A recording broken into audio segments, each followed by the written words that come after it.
So here I am as a child, 7 years old, hanging out on a jetty, watching the sunset, waiting for a fish to bite.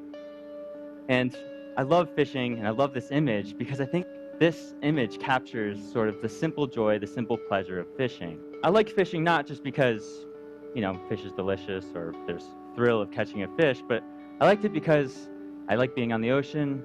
And more than anything, I liked to go home and bring home dinner. There's really no feeling like it. It's that feeling of self-sufficiency. It's that feeling of providing for yourself, your family.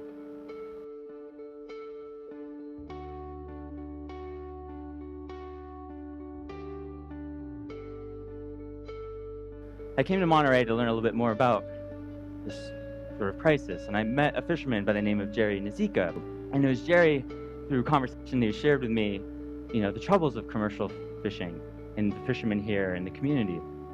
And he shared me issues about bycatch. And he told me about all the communities, not just here in Monterey, but all around the nation that were struggling. So I went to New England. And in my journey there, I met a fellow by the name of Gary Libby. Him and his brother and their community fishery association created what was called the Community Supported Fishery.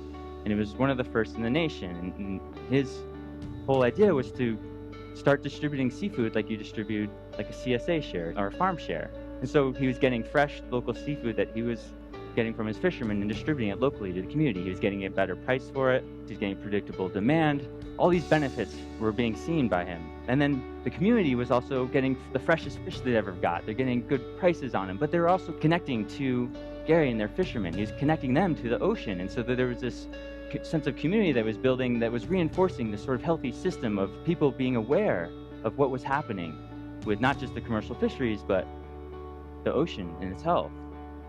And so I came back to Monterey and I was like, this is great, this is perfect, this is gonna do it. And so I had all this energy, I was inspired, and I put together a group of folks and we did a feasibility sort of study, and we finally launched this project after 2 years of work and launched it January 17th, 2012. And our vision for this project has been to reconnect people in ways to seafood that they've never thought of before. To make the seafood experience beyond just a piece of protein on your plate, but something that you experience throughout the week. We do our deliveries on Tuesdays, but the whole week was filled with interviews with fishermen, videos about fishing trips, recipes, things that excite people and get them closer to their seafood so that they're now a part of it and these fishermen and their livelihoods. And think about that connection, because that's that interaction I think resonates with the boy here, that joy, that simple pleasure of being connected to the ocean, being connected to your seafood, being connected to your surroundings and your community. And I think it's that sort of connection that's essential for not only creating a healthy community, but for creating a healthy community that supports a healthy ocean.